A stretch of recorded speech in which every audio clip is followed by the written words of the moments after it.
All right, so I am here to talk about the basics of retargeting. What is retargeting?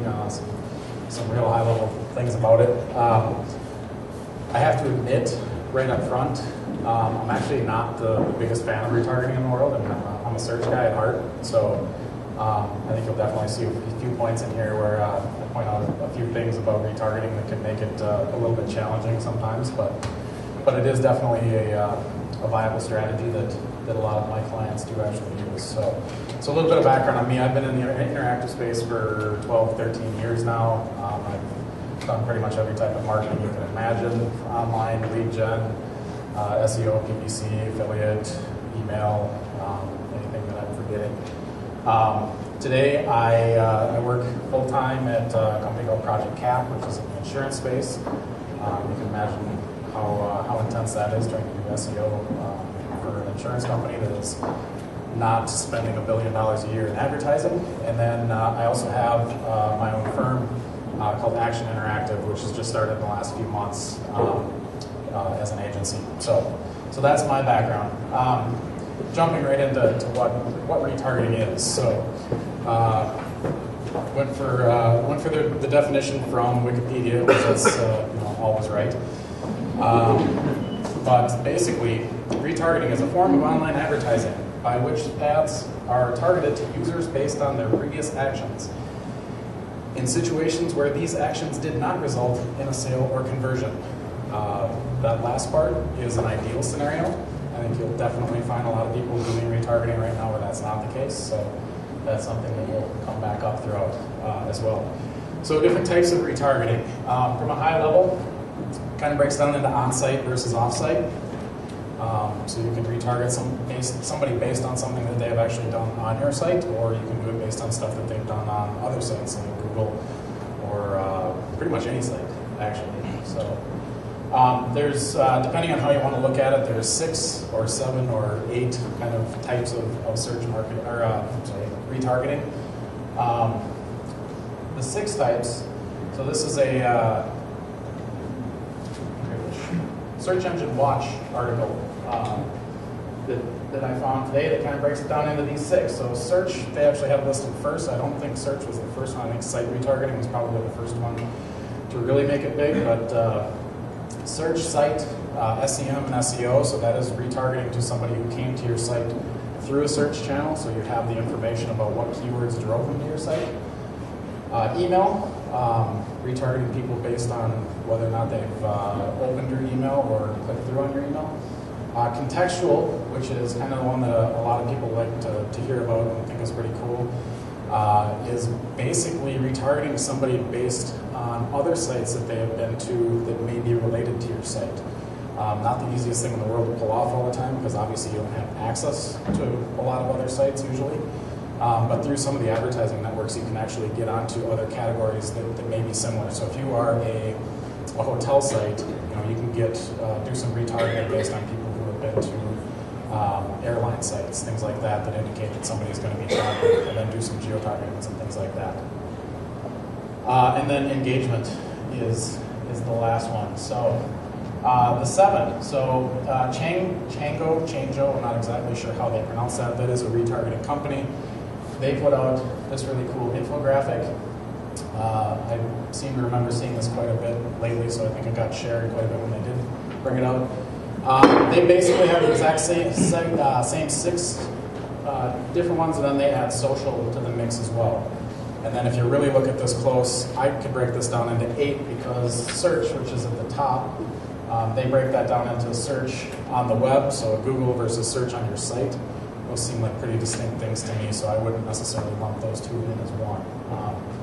Kind of cool thing, the orange bar on the outside indicates the strength of intent. So you can see right there, doing search retargeting kind of is usually going to be the strongest, because that's, again, sometimes a situation where somebody has indicated an interest in your product, but they haven't necessarily made it to your site yet. So, same 6 plus social. So, some of the benefits of retargeting. The big one is you're getting back in front of people who know about your brand. So they've been to your site, they left, you have a way to show them banners to try and get them back to your site. Or, in In the case of search and some of the offsite, you have the potential to get in front of people who have indicated through some action that they are interested in what you have to offer, but they haven't yet found you. Typically, you're going to have a lower CPM with retargeting than you are traditional banner campaigns, so cost per thousand ad impressions, and typically you're going to get a higher click-through rate than traditional banner campaigns. All good things. So drawbacks, there are some. Notice I was not comparing the statistics for click-through rate and cost per thousand to search marketing. So here's where the SEO in me comes out. Search is still a better channel for ROI, at least in my opinion. If I've got limited budgets and a client says, should we do search or should we do retargeting, I'm going to go search every single time. Hard, cold reality. A lot of people leave your site for a reason. They don't want what you have to offer. They don't like you as a company. They don't think you're trustworthy. So getting them, showing them ads is never going to get them back to the site, never going to make them convert once they get there. So it can get creepy. We've probably all been in that situation where you leave a site and like 2 sites later you're seeing ads for the site you were just on, and it's nonstop. It's I'm seeing 30, 40, 50 ads a day for this site, and it's like the next several months that this goes on. That's when somebody's doing retargeting wrong, obviously, and there can be some difficulties in tracking it and justifying it. I'll get into that a little bit later. So the basics of setting up a campaign. First, you're going to choose your retargeting method. We just talked about what some of those methods are. Define content that you want to include people based on and exclude based on. Choose the duration of retargeting. Choose your frequency. Design some creative. Determine what the landing page is. Launch it. And then profit, hopefully. Not every time, some of that gets into the tracking issues that we'll talk about. So each one of those, breaking them down a little bit further. So when we talk about what kind of content you want to be including, do you want to do all content? Do you want to do specific content or specific segments of your site? So you may have different product categories that you want to set up different campaigns for, things like that. You may want to do retargeting just based on your shopping cart. So people who have put something into the shopping cart and then not completed the action, show them a different type of ad, try and get them to come back and convert.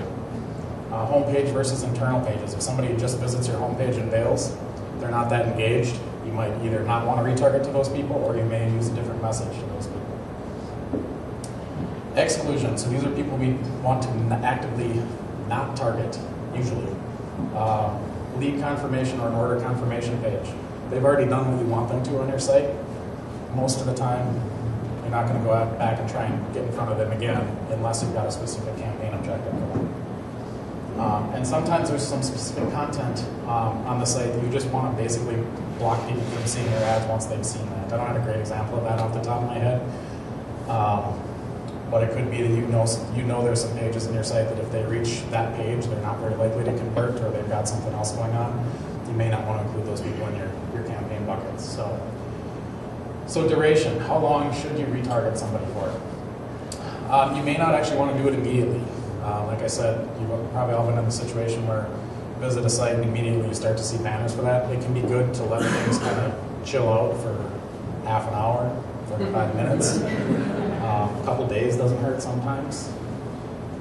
5 to 7 days, maybe 10, can usually be okay.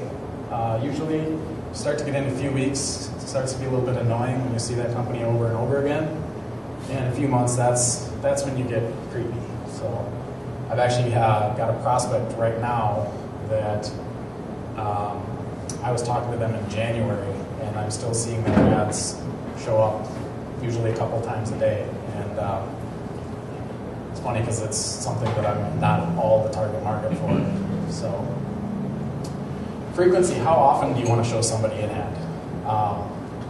This is another one that it can be different for a lot of different type of industries depending on what you're selling. It might be different B2B versus consumer, might be different within different verticals even within each one of those. But sometimes it's not even determined by you either.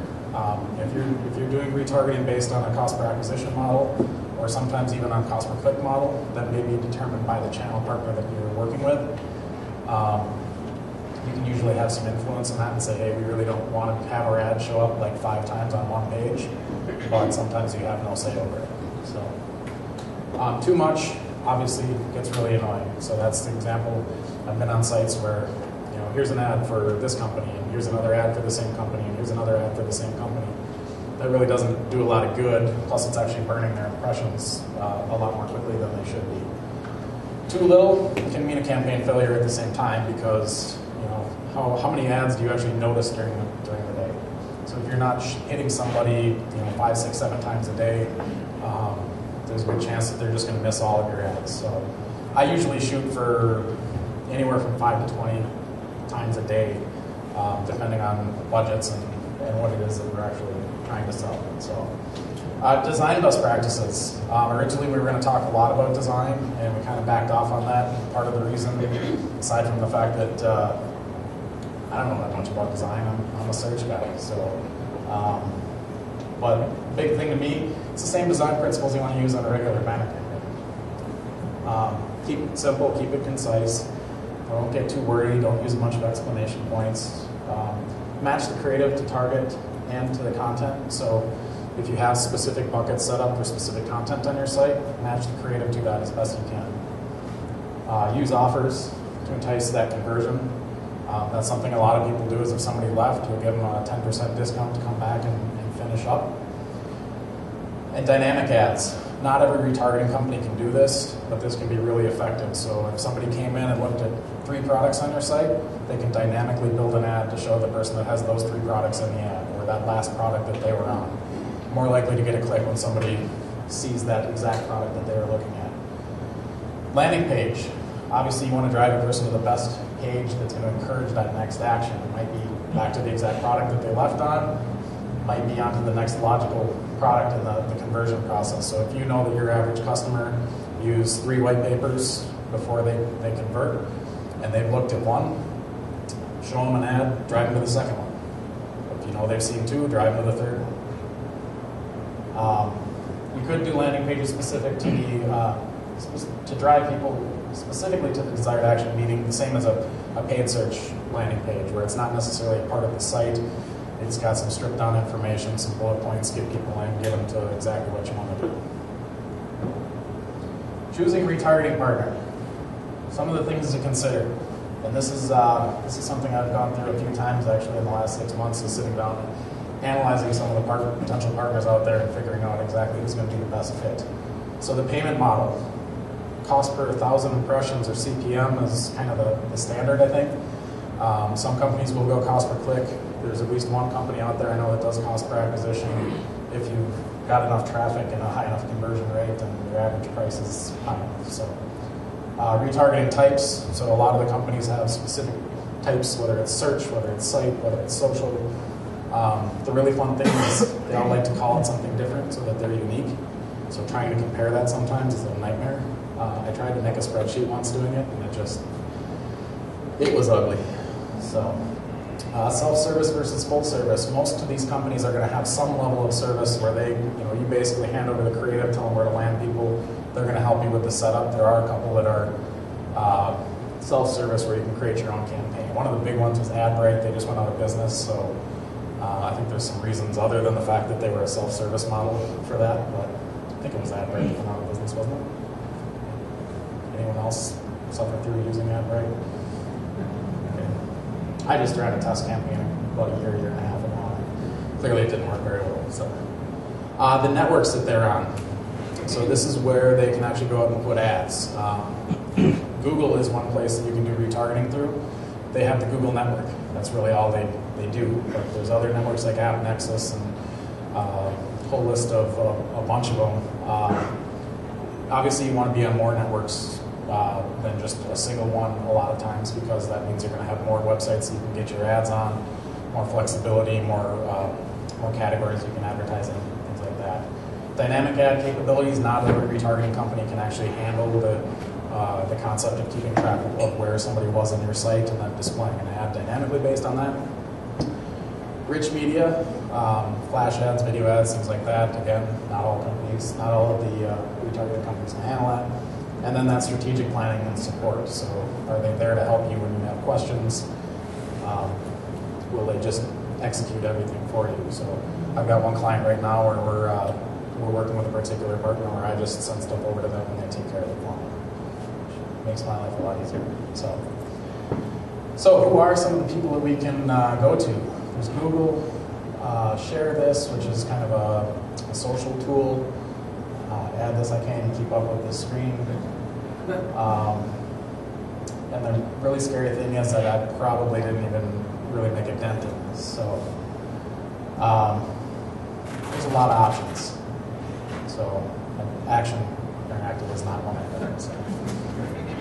ExactTrack. This is a company I just want to touch on real quick because it's actually a local company.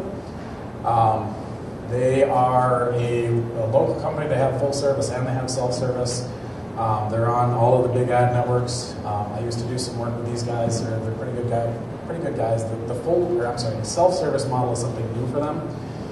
In particular, if you're an agency that does a lot of display or wants to get into display, they might be somebody you want to talk to because they literally have the ability, you can go in and you can do every level of targeting that they offer, which includes retargeting, but also includes category targeting, demographic targeting, geo-targeting, everything like that. So if anybody wants to check these guys out or get in touch with them, just find me afterwards and I'll give you a card and I can set up an email and introduce you to them. So they're not a big company. Like I said, at least most of them are local. I think one of the partners is down in New Mexico or something like that. So difficulty in tracking. 3 for 70 versus 453 for 19,700. 3 for 70 for my client is what Google Analytics told me they got through retargeting. 453 for 19,700, that's what my retargeting partner told me they got. The client was really hoping that they were right and I was wrong. But at the end of the day, the 3 for 70 was a lot closer to what had actually come through from it. The big thing is last click attribution. It may not paint the whole picture. I readily admit that. Again, the search marketer in me doesn't necessarily like to all the time, but 3 for 70 isn't giving them a credit for enough. But 453 is giving them way, way, way too much credit.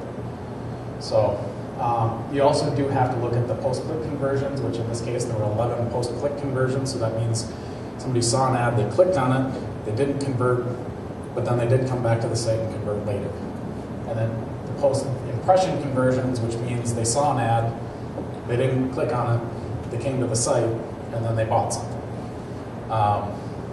That's where you really kind of have to say, okay, how much did them maybe seeing an ad on the page, how much did that really lead to them making a purchase? So you kind of have to create an attribution model that is going to be fair for both sides. It's going to make sense. So in this client's case, they send us an entire list of all 453 orders. It includes the order number.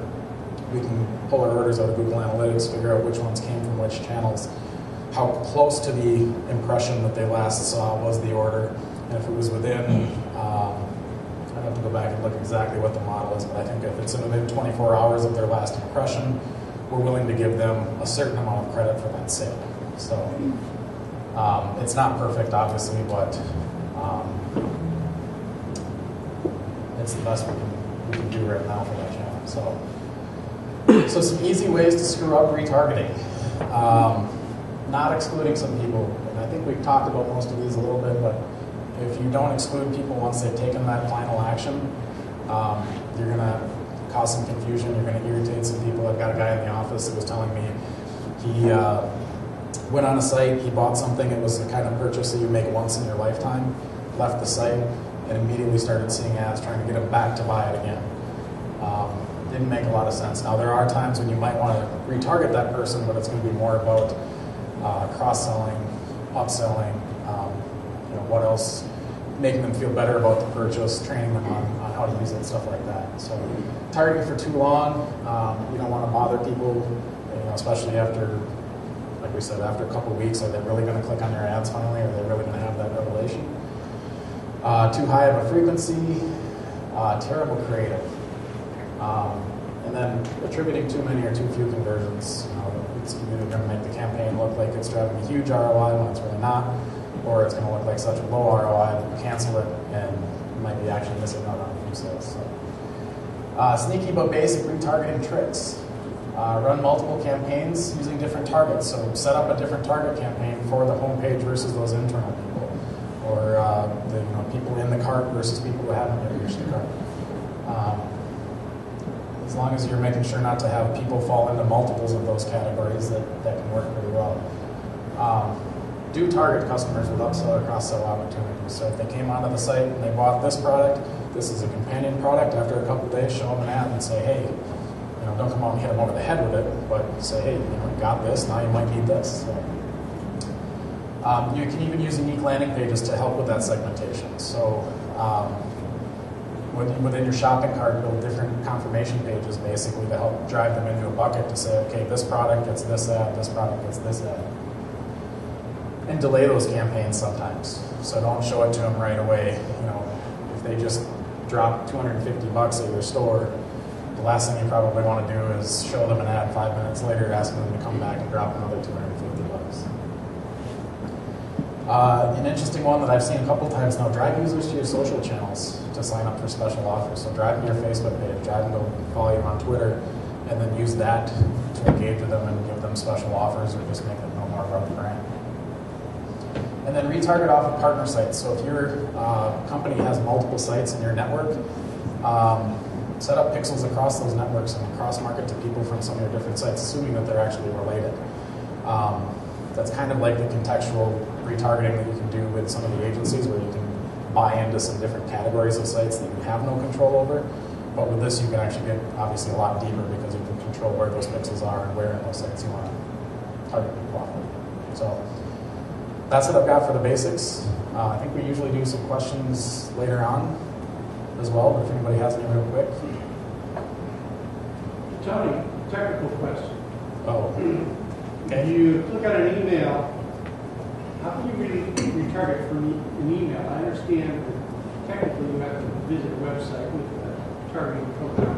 You can't retarget the code on an email, right? That may have changed. I suspect you're right. I've never done email retargeting. I know that what I was reading on it did say that if they click through to it that you can. Now I don't know if there is some way that you could track it based on whether or not an image loads or something like that. I doubt it. There's probably some more technical people in the room that need to. The way we handle it is create a landing page. Right. Yep. If they click through, right. Not just open. That's the obvious way that yes, you can definitely do that. Okay. That would be my guess is that that's the only real way, but there's got to be some innovative companies trying to do it based on opens and signing up and stuff like that. So you had to find one of them that I don't use to ask me a question. Any other questions? Cool. Thank you very much. Welcome, Ashley. Thank you. So I work for Rasmussen College, marketing manager with in charge of digital advertising. So I do place all of our display ads and do all of our social media ads as well. If you're not familiar with Rasmussen, I think there's been several speakers from Rasmussen here recently. But we've got 24 campuses in 6 different states. We do associate bachelor's degrees. So a lot of my examples today are going to be based on Rasmussen. And you can follow me on Twitter. I will admit I am the worst Twitterer ever, so I feel like I have to put that in there, but don't judge me because I know a lot more about Facebook than I do know about Twitter. So today I'll be talking specifically about how to retarget people on Facebook and how it's different from normal retargeting, some best practices with how all that works, and a lot of those best practices you can use on any display ad or any Facebook ad too. So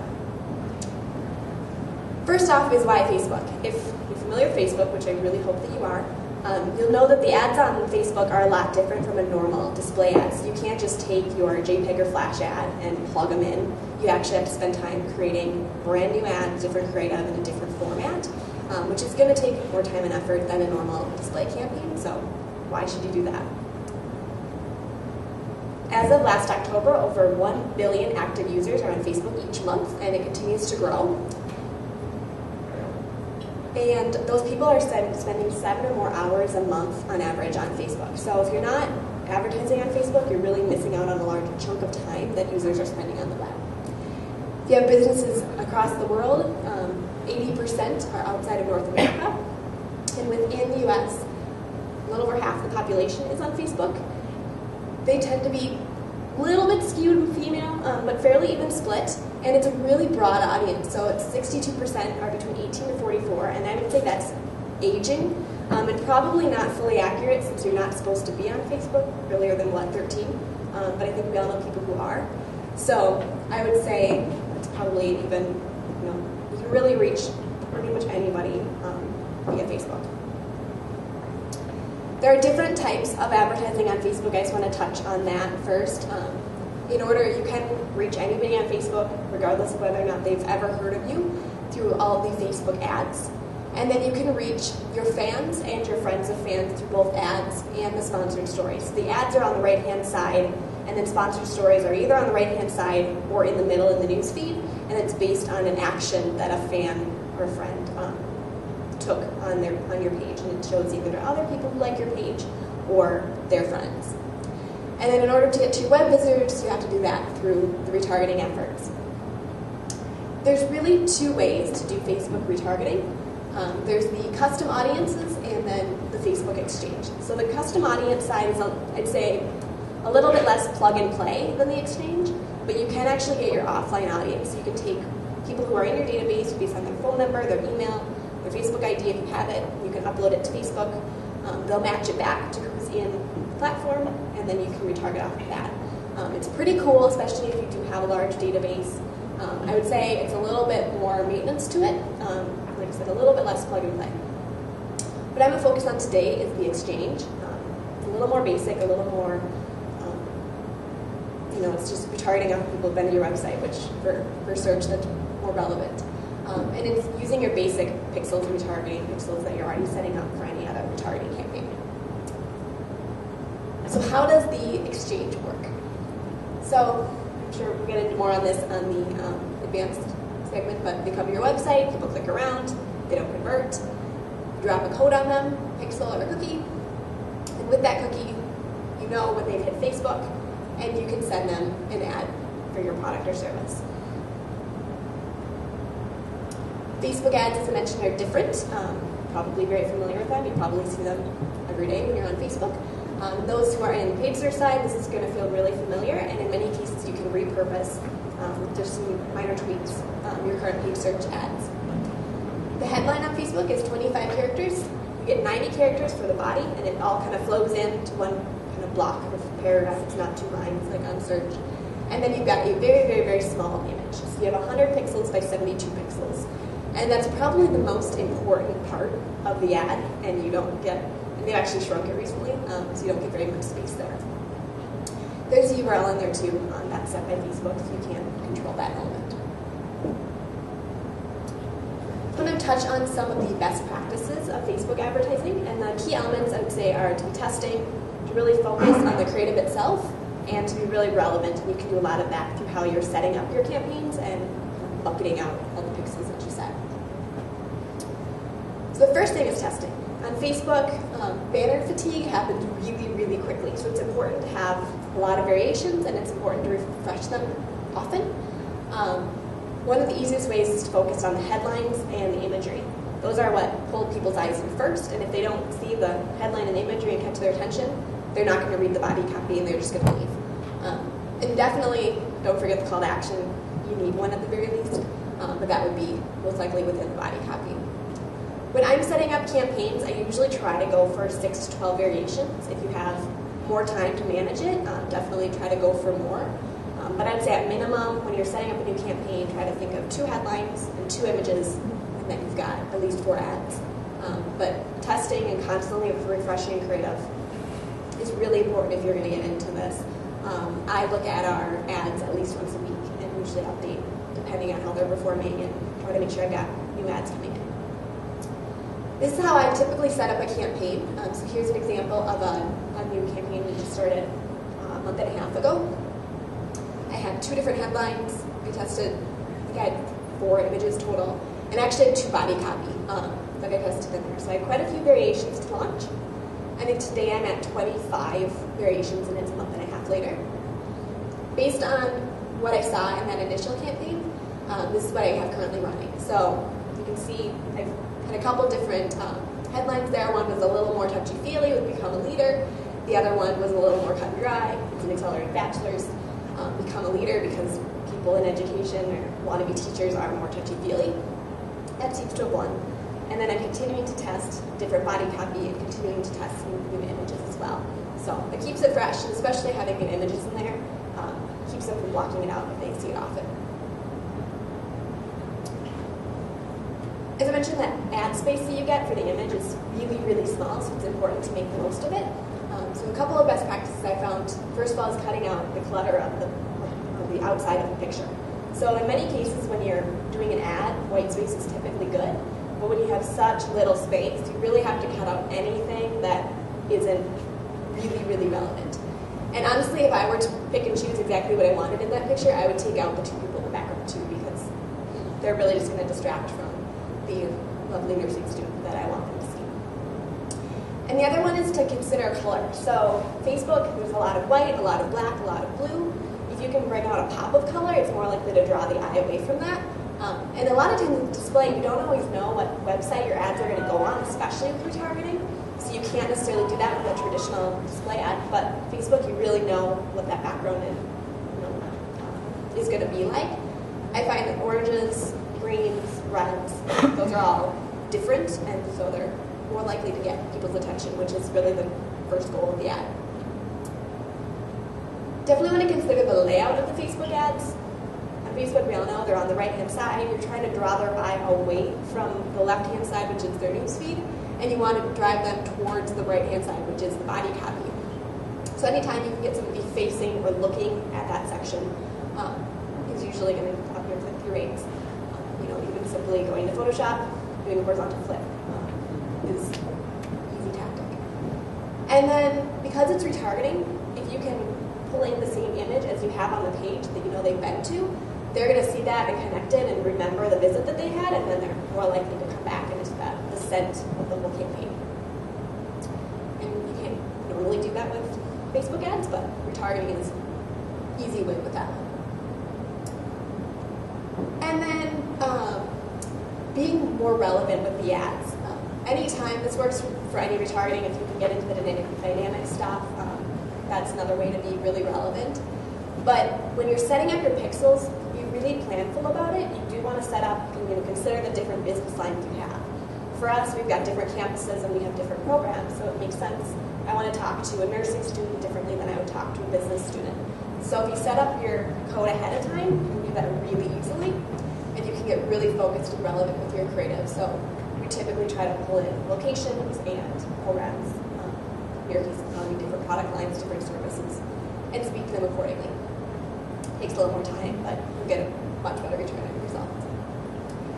And then a couple of other things we do, if you have local businesses, if you can pull in the city or the state or any local relevance into the headline or at least the body copy, I see a pretty significant lift in click-through rate just by putting Twin Cities in the headline and keeping everything else the same. And then this is another one. So if you've got the different product lines, if you don't just show them a brand, kind of basic, this is who we are ad, but actually show them the product or the service that they're looking at, you're going to see a really significant lift in your click-through rate. And it's really just about being relevant and speaking to them, because with retargeting, you know so much. So it's definitely going to take advantage of that.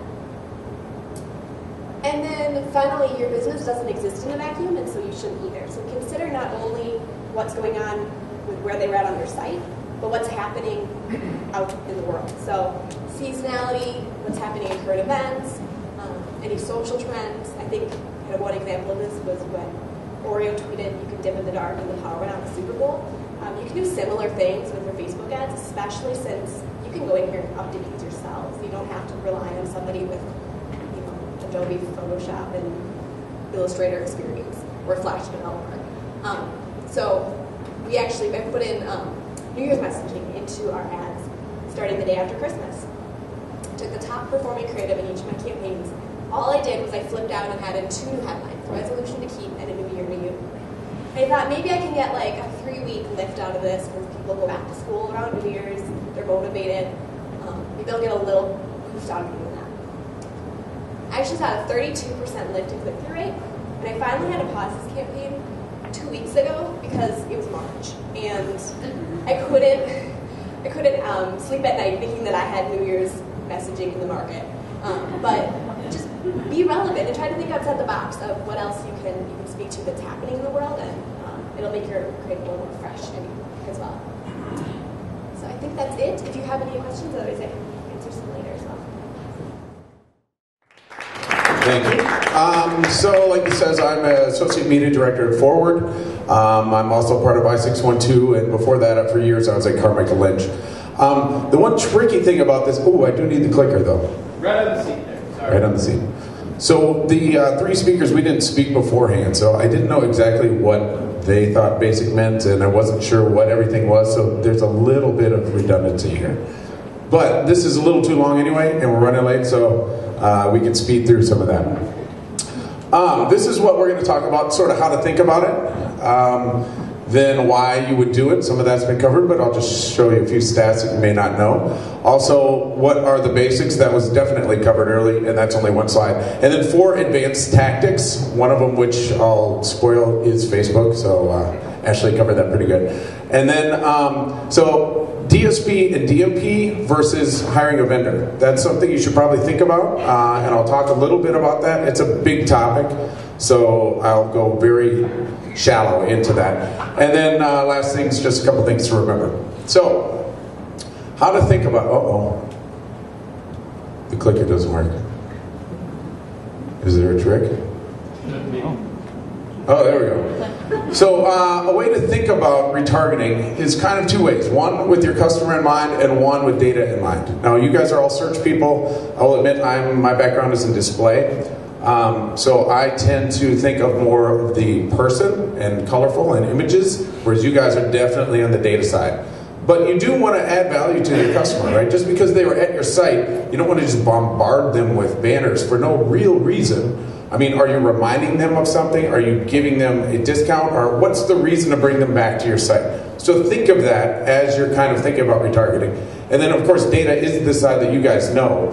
But you can learn a lot from retargeting. So there is a reason why people are coming back, if they come back. So learn from that. Why did they come back? What was the message?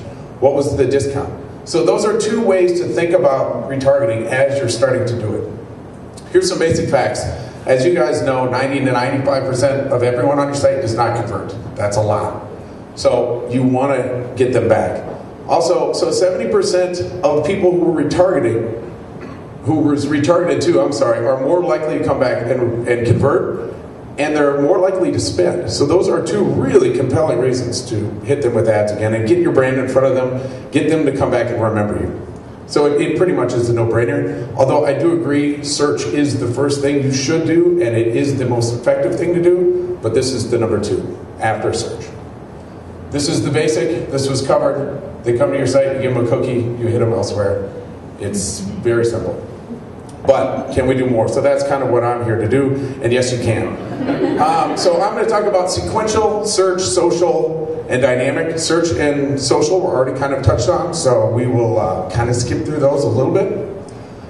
Sequential, that is something you can do to tell a story to your customer. Now so obviously we're talking about impressions. You're in front of your customer. Well, don't just use all those impressions saying one message, because you don't have to. So why not say something with the first few impressions, say something else, say a third thing, say a fourth, right? You have multiple impressions, so you might as well use them. You're paying for them. So like maybe remind them who you are, then give them a value proposition, why to come back, and then maybe really hit them hard with some kind of offer at the end. It's a really good way to move people through the funnel. Excuse me. You can also use it to test. So I've done things like this, where there was a number of different value propositions and offers that I was trying to test to see what would actually work. We'll use the impressions to test those things.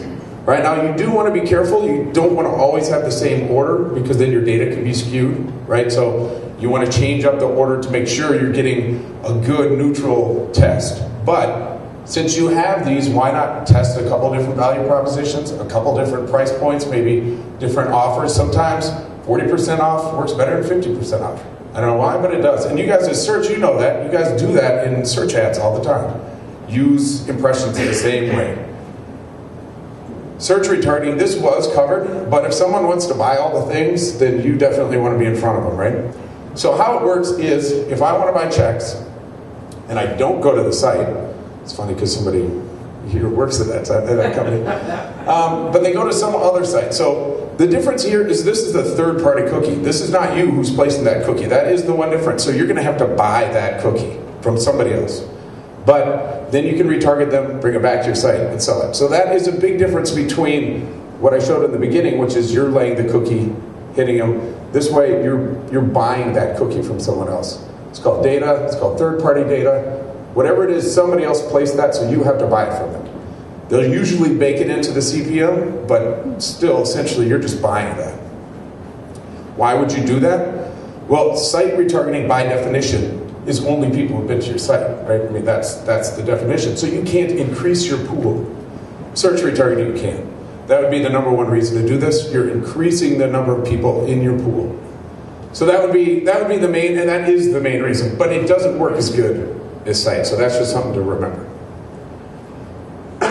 Social. This was covered by Ashley very well. It's pretty popular, as we all know. This started only in last August. Were you able to do this? When someone is on your site and then you can hit them on the web or hit them on Facebook. This started in August. As you can see, people who are doing it, it's grown tremendously. This was a case where I was actually doing research for this particular deck, and these guys hit me with an ad within 5 minutes. And this is what it was, which is a pretty good ad for being on Facebook. And for this kind, it was perfect for this discussion.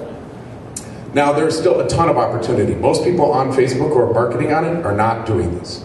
So there's a ton of opportunity. And one cool thing that was just announced yesterday, these ads are starting to show up in the feed, not only on the right. So that's a brand new thing. Also, there are some very compelling stats on Facebook for retargeting. Mobile feed too? Do you know? I think right now it's only web, but it'll change very soon. And actually, all of Facebook's about to change anyway. So everything's going to change within the next month. Everything. Well, the feed will change. Oh, okay. Within the next few months, the whole feed will change. Freaking me out. It's true. Actually, the whole internet's going to change. But that's kind of the secret. So these studies are so new that I want to take them with a little bit of grain of salt, right? Because this has only been going on for 6 months.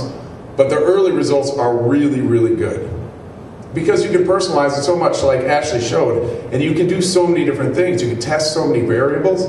Facebook advertising is something I highly recommend, and a very good way to do it. And it's cheap. It's much cheaper than regular retargeting. So it's kind of a two-pronged win-win, because it's cheaper and it works as good, if not better.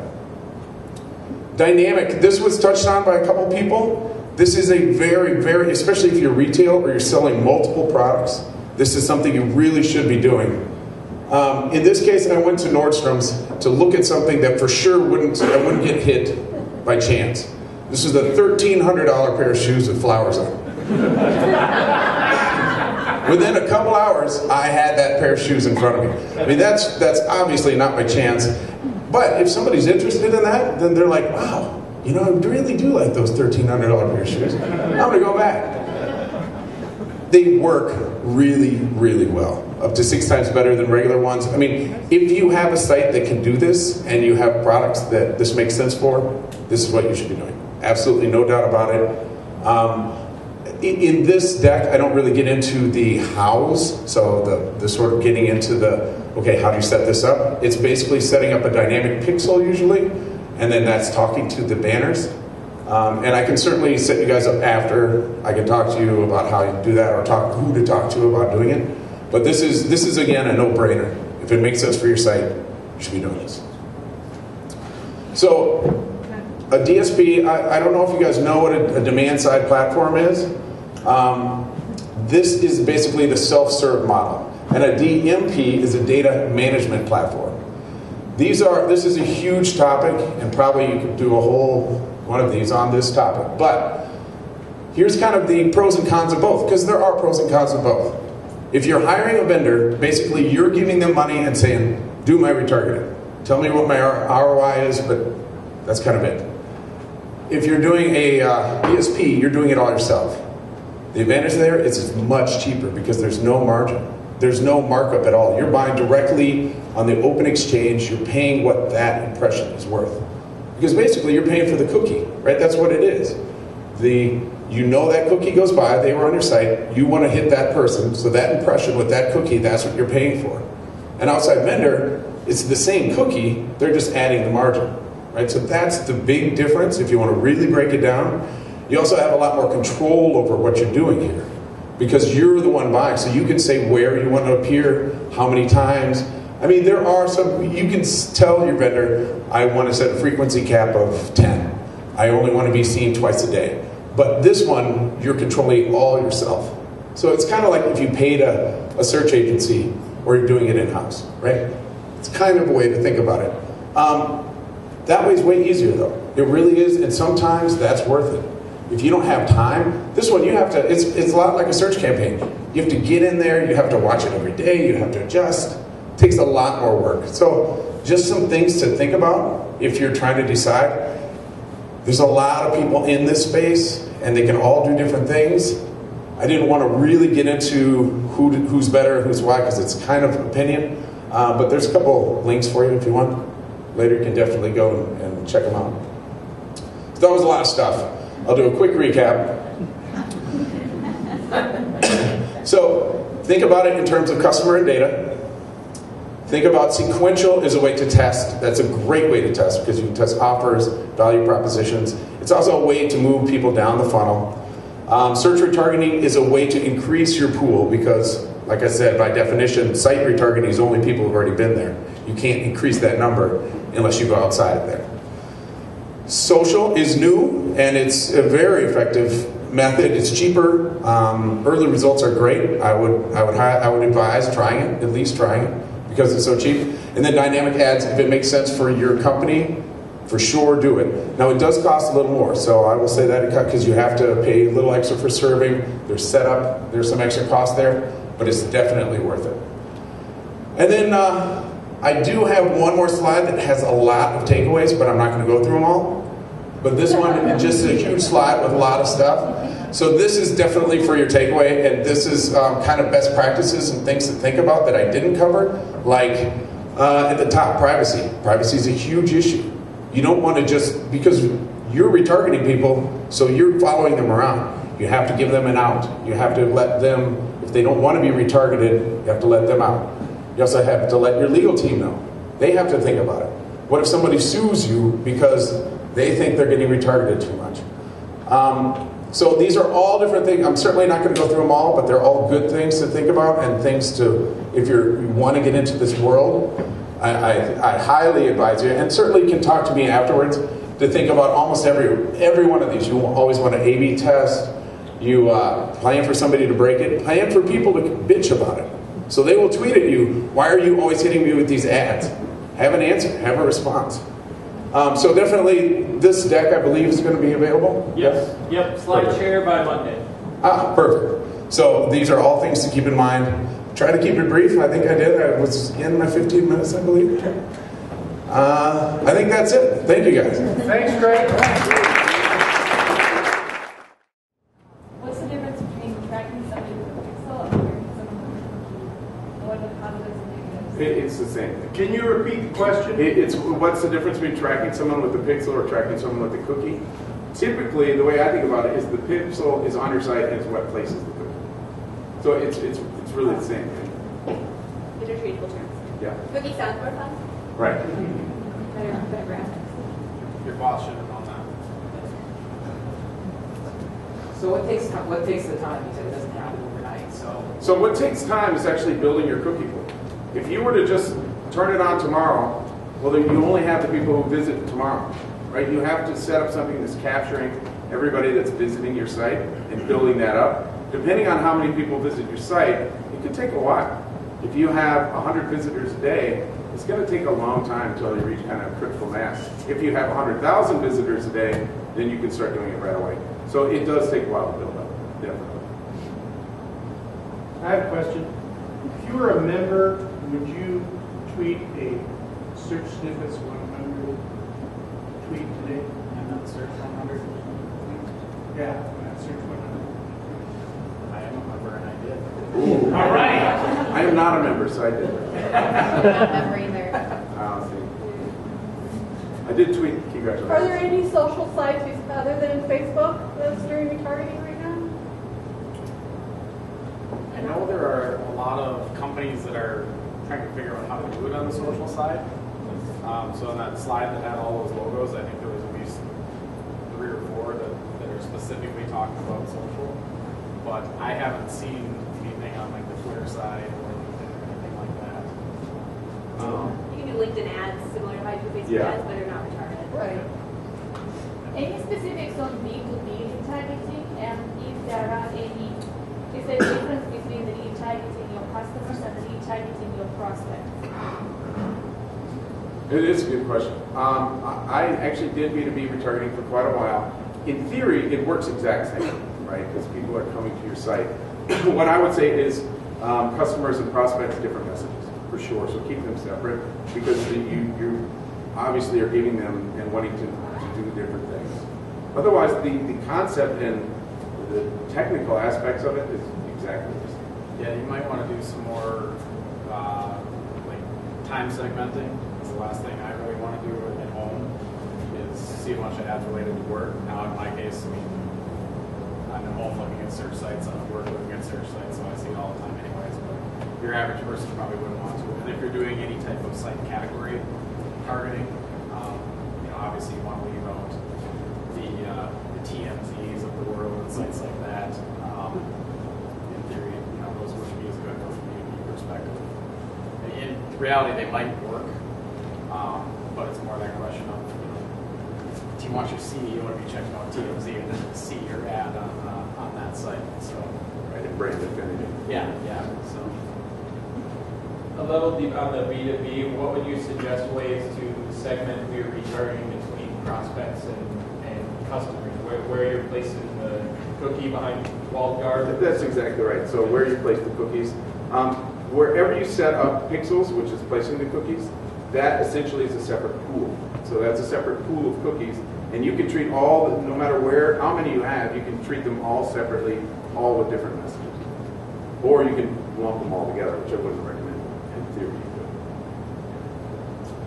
Are there categories or certain stages of the consideration set that are really just best tuned for using retargeting? Like, I was car shopping about a year ago, noticed that I was heavily retargeted from that in the consideration stage. And just curious if there's some really stand-up. I can speak to it, and you guys probably can too. So it's funny because I actually worked in auto for years, and because auto is so competitive, we did it all the time. And there we would actually do it off of sites. So like on Auto Trader, say if you go to, I worked on Subaru, but if you would go to a Subaru page, there were Subaru banners. And this is the one way you can lay your own cookie on someone else's site is placing it within the banner. So the banner actually places the cookie. Auto is tough though because it's such a large buy, right? It's not like going to e-commerce and buying, even though those shoes are $1,300, it's still you buy it online. Auto's an offline thing. So I would say the further down the funnel, the better it works. It also works much better for online purchasing than off. That would be my answer, I guess. Yeah. You guys probably. Deeper down the funnel, I think you know better than I am, but I think you could do it off of like requiring a certain number of pixels to be loaded if you had pixels on your page of your site. You could, or you can also have, it's called a waterfall, so one will erase the other one. So if you see this one, you get this message, and then if you see this one, so essentially you have 2 cookies on your computer now, you can have one erase the other. Yeah, I'm just thinking of, if you know that somebody came onto a site and checked out 10, 15 pages, that's going to be somebody that's a lot more engaged in the process than somebody who's reading 1 or 2 pages, Yeah. and then they might be somebody whose wife sent them in the car an email and said, oh God, this is going on again, I'm going to look at a car. Not that I've been through that process. Any ads can drop cookies? That's a really tricky thing. So in theory, sites don't want you to do that at all. I be, because obviously they want to control their own data. They want to be able to lay cookies so then they can charge people. Right? That's sort of how it works. You can do it anywhere in theory because it's in your banner ad. But if they find out, they could in theory cut you off and you can't advertise in there. So it's kind of, That would be great ad retargeting. yeah. See what pixels are on whatever site. On what page? Yeah, that's actually very good. So are there statistics that show what is more effective or what products are, have better results from retargeting? As I was thinking about the car, for example, and so, yeah, like a friend of mine is looking at a Mercedes, and that's not something. So now he's going to be hit by boom, boom, boom every day, and it's like, well, he's not going to make a decision based on like the ads. Yeah. Right. In the car vertical, at least for me, everything was based on cost per lead, so that's how we judge success. So what was the most effective cost for getting someone to order a quote? That was a lead. So if they go to a site and get a quote. So that's how we judged it. And retargeting was the most effective way besides search. I mean, we had the lowest cost per leads. And before Subaru, I actually worked on Porsche, which is a very kind of niche brand. That one, and this was a long time ago, so we did a lot of the retargeting off of banners, but it was probably before people really looked for it that much. Yeah, I mean, it was the most effective thing. Our cost per quote was much lower than anything else besides Subaru. I didn't come across any real specific stats from a category standpoint. I mean, it's kind of like search where it can change so much depending on who's managing it and how good of a job they're doing and some of that. So. And sometimes people don't want you to know, right? I mean, yeah. You don't really want your competitors to know your most effective techniques. So sometimes you don't really need to hear everything. Hold on. Is cost based on a level of competition, or how does that work? So everything's changed now with the new open market. So with DSPs, you're bidding on an open market. That's much different than it was 5 years ago when you had to go through networks. It's based now on what that impression. So how much is that impression worth, and what's the demand on it? There's a few factors though. There's your cookie, which is why you want it, right? But what if it's on a site that's like a great site, so it's on New York Times homepage? Well, odds are you're probably not going to get that impression because that impression is worth a ton just because of where it is, not who it is. So there's a lot of factors that go into the cost. So it's like a bid? It's a bid. Yeah. It's kind of like, absolutely. I mean, the way that the ExactTrack talked about it was, to me, it's kind of like playing the stock market. I mean, you go in and you say, I'm going to pay this much, and then you're going to get placements based on your targeting options kind of in the network wherever you can get them at whatever time. Yeah, that's so exactly right. It's almost, I mean, a permit, that New York Times at 6 p.m., you're not going to get it. 3 a.m., you might get it. If you're allowing your campaign to go overnight. So that's right. Yeah. So there's a lot of automate. Are there tools now that help you automate those bids? For sure. So all the DSP platforms all have a self-serve model. So basically, it's kind of like search. You set what your maximum bid is. You set the parameters when you want to allow your ads, what sites you want it to be on. If you want to be really limited and say you only want your ads to appear on 200 sites, well, then they will only appear on those 200 sites. The problem is you may not spend all that much because you're limiting it so much, right? So you almost have to check your CPM if you were to spend money. Exactly. You probably could be on that homepage of New York Times if you're willing to spend $15, $20 CPM. Ashley, I have a question for you. Are you hearing any feedback from your admission staff about how students are responding to seeing the ads? Are they getting creeped out at all? We haven't yet. No, we haven't had any feedback happening, which is definitely good. I mean, it's definitely a concern. We try to watch our impressions. And if we do start hearing any rumbling, Is Facebook the only place where you retarget, or are you retargeting elsewhere? What was that? Are you only retargeting on Facebook, or are you retargeting? Oh no, we've got. I use a DSP. We retarget really across the web, and then we've got behavioral campaigns and a lot of other display campaigns running as well. Well, and one nice thing about Facebook, I don't know if you've ever noticed, but if you don't like an ad, you can click an X, and Facebook will say, "Do not want to see any of these ads." So then you're basically washed out of the pool. So you won't see it. Have you seen Facebook retargeted work for main acquisition? I've never tried it, but if that was the goal of the campaign, would be to drive them back to your Facebook page, I would think it would work really well. Typically, if you're sending them back somewhere within Facebook, you typically see a better response. Yeah, that would work quite well.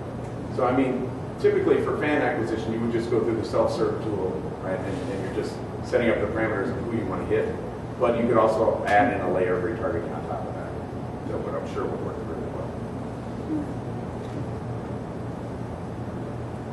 In that vein, Ashley, have you seen certain things with landing pages from your ads? You obviously talked about a lot of the testing variables. Are you using some of the same ones that your search group has already set up, or is everything you're doing custom, and are there different variables you test and see success with there? I've tested different landing page options. Typically, the more targeted the landing page, the better. But I think that's with any search campaign pretty consistent. And do you do anything where you're creating a custom page inside of Facebook and setting that inside of there using No. past custom tabs? No, we don't do a lot of sending back to Facebook. We've done some campaigns that retargeting. Do you ever acknowledge that people are coming from Facebook on the landing page? Yes. Well, do you mean like so that they know that I know? Yeah. No. Okay. I was just I don't track them. I know that they keep Right. coming. But you never say welcome from Facebook or No, we don't have that. Yeah, that's absolutely creepy. Yeah. I was thinking of ads that said, "Did you do your homework? did you pay your tuition? Don't let admissions."